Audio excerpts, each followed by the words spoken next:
A black belt champion launched a brutal kick toward what he thought was just a ceremonial figure, never expecting the man to move.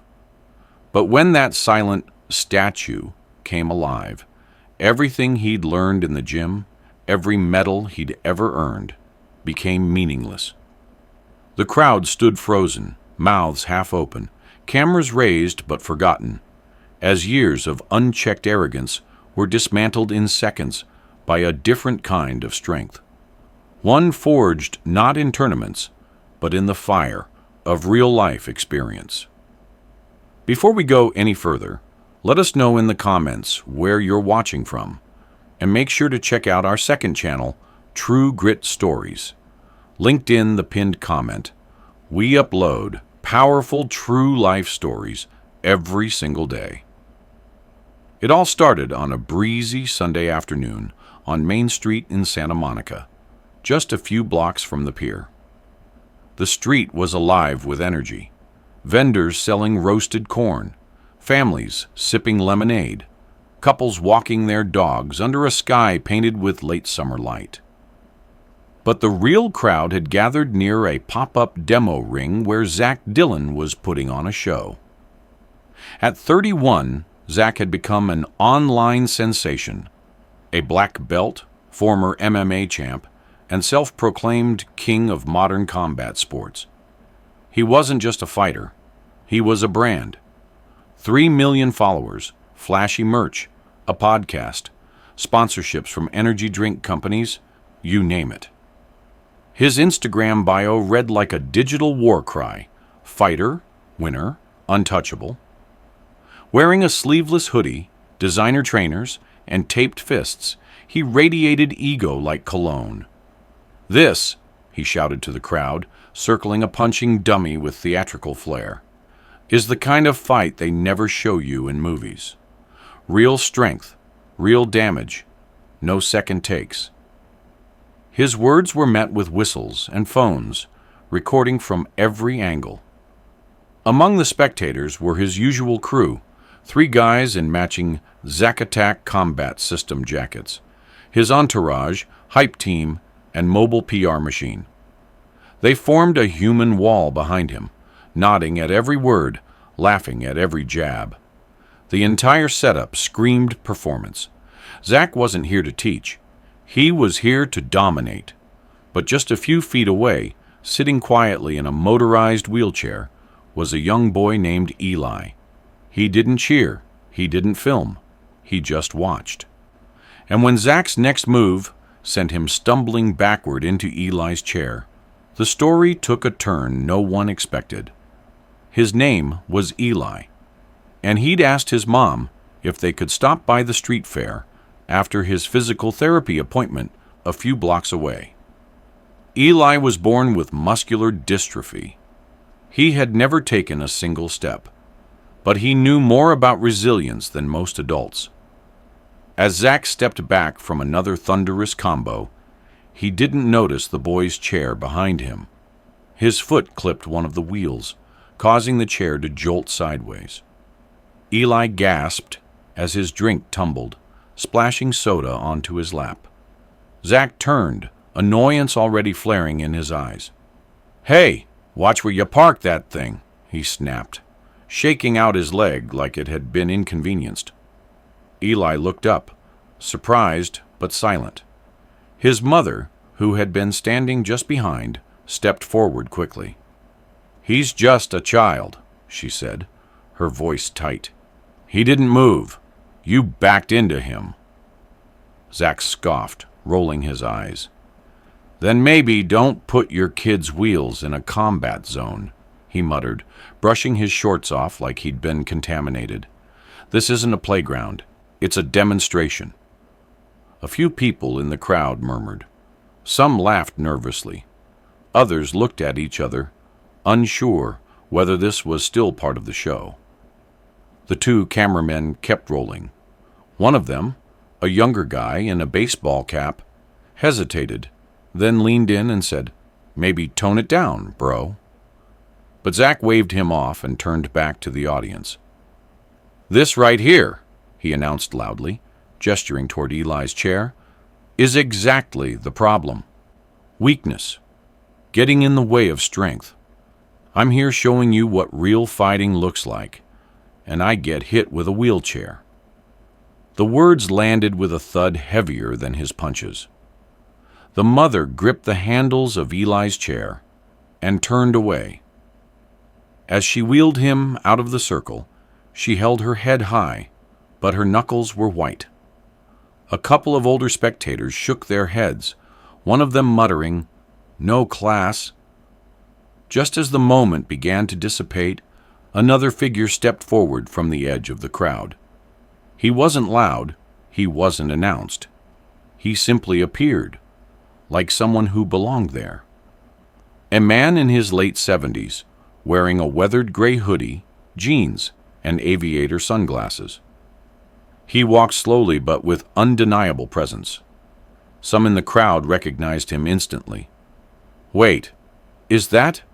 It was Sylvester Stallone. The same Stallone whose films had defined a generation. The underdog, the fighter, the icon. At 78, he carried no entourage, no cameras, no pretense. He moved with a quiet strength, one earned from years of carrying both glory and grief. He knelt beside Eli and asked softly, "You okay, champ?" Eli nodded, eyes wide. His mother looked up, shocked to see who had come to their side. Stallone rose to his feet and turned to Zack. "You bumped into the boy," he said calmly.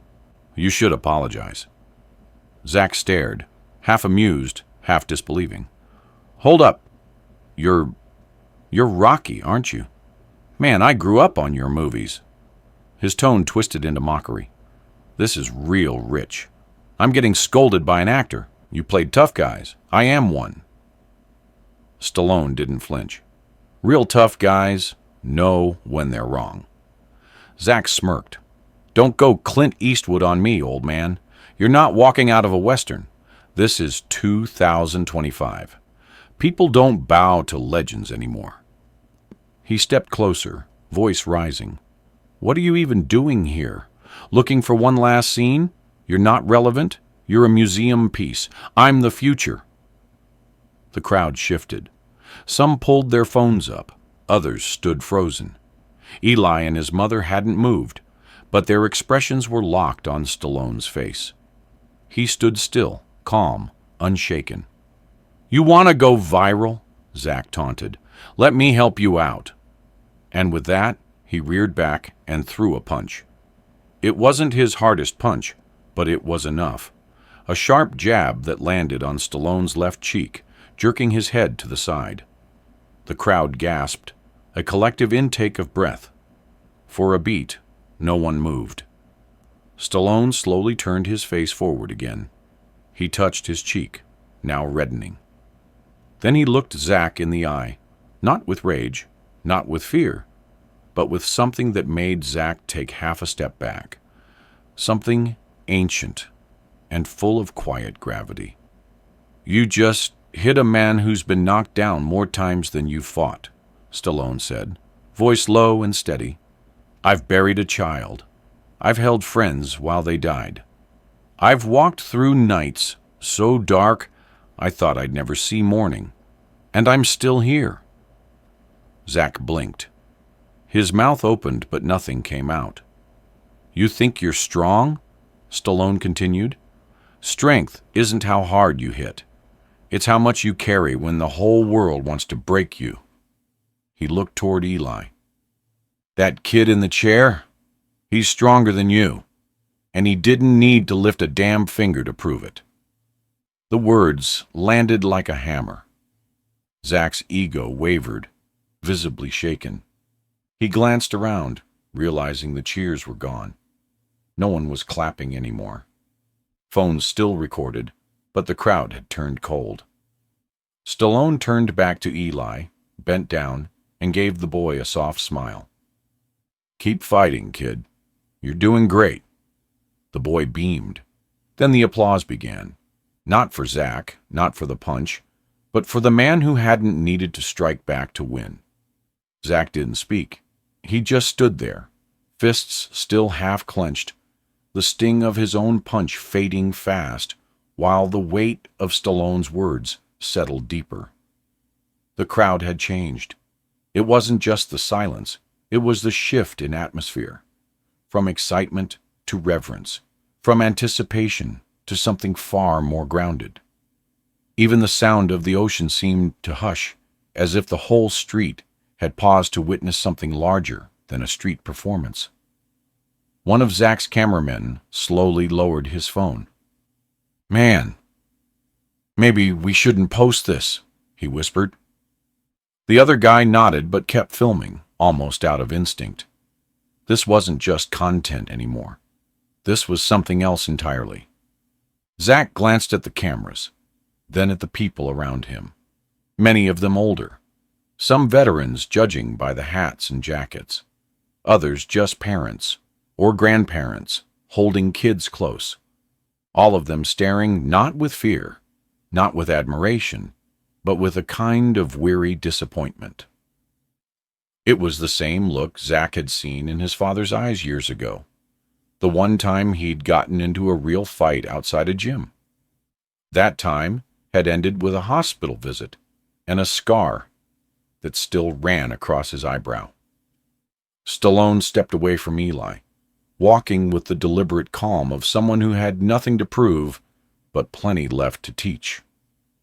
He didn't look back at Zack, not out of dismissal, but out of trust that the moment had spoken for itself. But Zack, not used to silence being the final blow, broke it.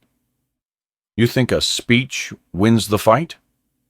His voice was louder than necessary, echoing off the storefronts.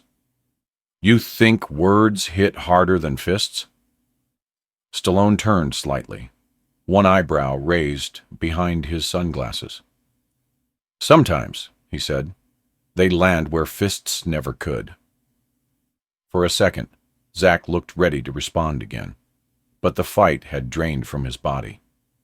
It wasn't the kind of exhaustion that came from a 10-round match. It was heavier, a different kind of fatigue.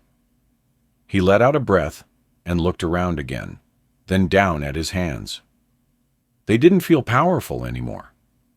They felt clumsy, stupid, like tools that had just betrayed him. From the edge of the crowd, a voice spoke up, an older man in a faded Marine Corps jacket.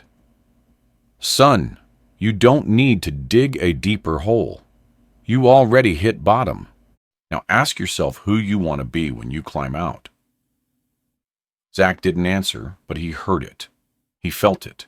The words dug into him with more force than the applause ever had. Somewhere deep inside, a shift began. Not large, not loud, but real. Meanwhile, Eli and his mom had moved to a quieter corner near a bench. She was crouched beside him, wiping the spilled soda from his lap, while Eli kept sneaking glances towards Stallone, his eyes wide, not from fear, but from admiration. "Was that really him?" Eli whispered.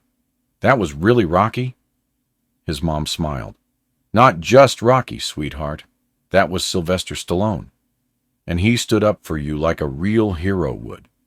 A few steps away, Stallone leaned against a brick wall, exhaling slowly. His cheek had begun to swell, and there was a trace of red where the skin had split. A woman in her 60s wearing a USC sweatshirt approached with a small first aid kit. "Let me help you with that," she said gently. Stallone nodded, sitting down on the edge of the planter box. As she dabbed antiseptic on the cut, he winced but didn't flinch. "Thanks," he murmured. She smiled. "You taught that kid, and all of us, what strength really looks like." "That wasn't my plan," he replied quietly. "But sometimes the moment decides for you." Across the square, Zack sat down heavily on the curb, elbows resting on his knees, head bowed. His entourage stayed back. One of them started to say something but thought better of it. A few curious kids in oversized sweatshirts whispered as they passed him. "Is that the guy who hit Stallone?" I thought he was supposed to be famous. Zack heard them. He didn't look up.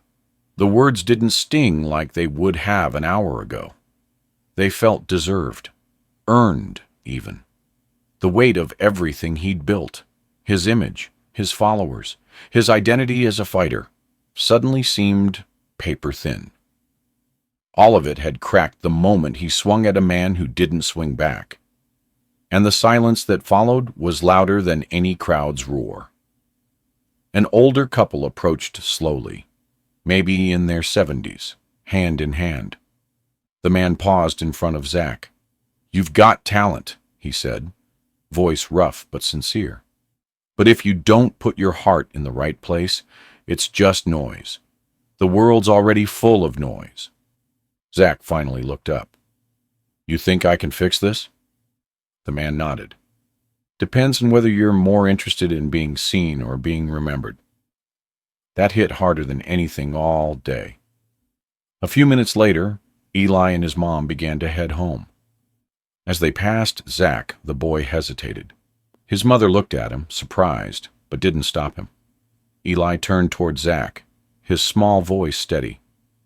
"It didn't even hurt," he said simply. Zack blinked. "I didn't mean to hit you, kid."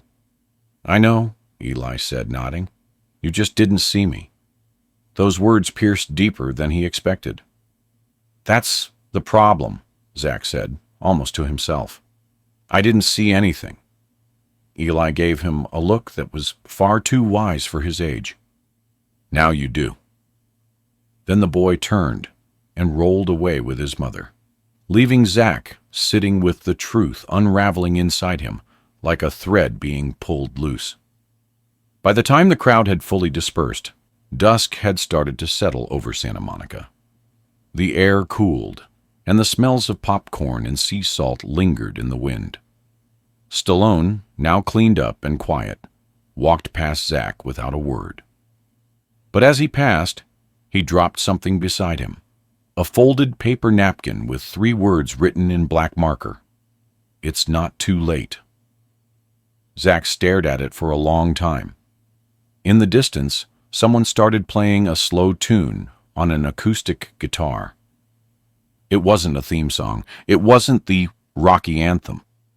But it had the same effect. It made you want to get up. It made you want to try again. Zack didn't move for a long time. The paper napkin with the words, "It's not too late," sat in his palm, slightly damp from the sweat on his skin. The street around him had mostly cleared now. The laughter, the music, the foot traffic. It had all thinned as twilight settled over Santa Monica like a soft gray blanket. A few vendors were packing up, folding chairs creaking, zippers dragging on tents. Somewhere nearby, the low hum of the ocean tide whispered in from the west, grounding everything in a rhythm older than all of them. Zack looked up toward the orange and blue sky. He wasn't a religious man, but at that moment, he felt something like prayer forming in the back of his mind. Not words, but intention. A desire to be more than what he'd just been. He stood slowly, the weight of the day in his bones. His jaw ached from tension he hadn't noticed. Every muscle in his body felt like it had been through a 12-round match. His ego, bruised and humbled, walked beside him like a shadow. His entourage had scattered. Nobody really said goodbye. His phone buzzed with messages, comments, and missed calls, but he ignored it. What mattered now wasn't online. What mattered had just walked away in a wheelchair and left behind a mirror for him to look into. He walked the pier for a while, then headed to his car, parked a block away. On the drive home to Culver City, the silence in his SUV was so heavy it seemed to press against the windows. His gym bag sat untouched on the passenger seat. A can of energy drink, half finished, rolled slowly in the cup holder with each turn. He parked outside his apartment complex, but instead of going upstairs, He sat there for over an hour, eyes on the dashboard, heart pacing in a rhythm that had nothing to do with cardio. The next morning, he woke up early. No alarm, just instinct. For the first time in years, he left his phone behind when he went out. No camera crew, no live stream, no Instagram story. Just Zack, a hoodie, and a pair of running shoes. He jogged through his old neighborhood, past the park where his dad used to bring him to watch baseball games, past the rundown gym where he threw his first punch at 15. At the corner near the bakery, he stopped and leaned against a bench. On the opposite side of the street was a therapy center. Familiar. He crossed over, peeked through the window. And there he was, Eli, sitting in his wheelchair, working with a therapist, on small hand stretches. His mother was reading a book in the corner, occasionally glancing up to encourage him. Zack stood there for a long minute, then turned away before anyone noticed. That afternoon, he walked into a local community center he hadn't stepped foot in since high school. The same linoleum floors, the same creaky chairs, the same smell of old basketballs and cafeteria pizza. He found the office and asked if they had a volunteer program for mentoring. "We've got some kids who could use a strong male role model," the woman said, sizing him up. "You a coach or something?" "Working on it," he replied. Over the next few weeks, Zack returned to the center 3 times a week. At first, the kids didn't recognize him, or if they did, they weren't impressed. That was okay. He wasn't there to be impressive anymore. He helped them with mitt drills, taught a few basic moves, but more importantly, he listened. Really listened. One of the kids, a quiet 7th grader named Malika, asked him, "Why did you stop showing off online?" Zack smiled. "Because I was looking for respect in all the wrong places." At night, he'd replay that day in Santa Monica like a loop in his mind. Not the punch, but the silence afterward. The way Stallone had looked at him, not with hate, but with pity. The way Eli had said, "Now you do." He started reading more. Books on leadership, memoirs by soldiers, old interviews with Stallone, where the man talked about grief, about loss, about rebuilding. Zack started to understand that strength wasn't about dominance. It was about endurance, grace, and the willingness to change. One weekend, while picking up groceries, Zack spotted a display table with DVDs and books on sale. Rocky was on the top. He picked it up, turned it over in his hand. A woman nearby noticed. "That movie saved my son," she said casually. "He watched it every night during chemo. Said if Rocky could keep getting up, so could he." Zack didn't say anything, but he bought the DVD. That night, he watched it for the first time in over a decade. Not for the fight scenes, but for the silences between them. For the parts where the character was unsure, lost, hurting, yet still moved forward. Weeks turned into months. The video of the street fair incident eventually went viral, as expected, but not in the way Zack feared. It didn't frame him as a villain. It framed him as a cautionary tale. And in some strange way, it also became a turning point for people.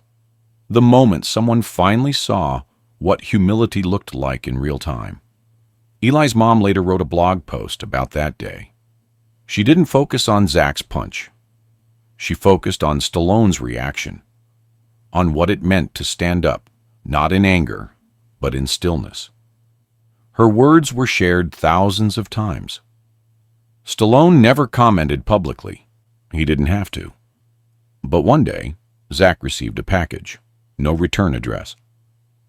Inside was a copy of Rocky Balboa on Blu-ray. Signed on the inside cover, "Real fighters don't fight people. They fight themselves, until they win." Sly, Zack held the case in his hands for a long time. That weekend, he returned to Santa Monica. Not for a fight, not for a crowd, just to walk the street. He stopped by the same spot on Main, now quiet, a guitar player strumming softly nearby.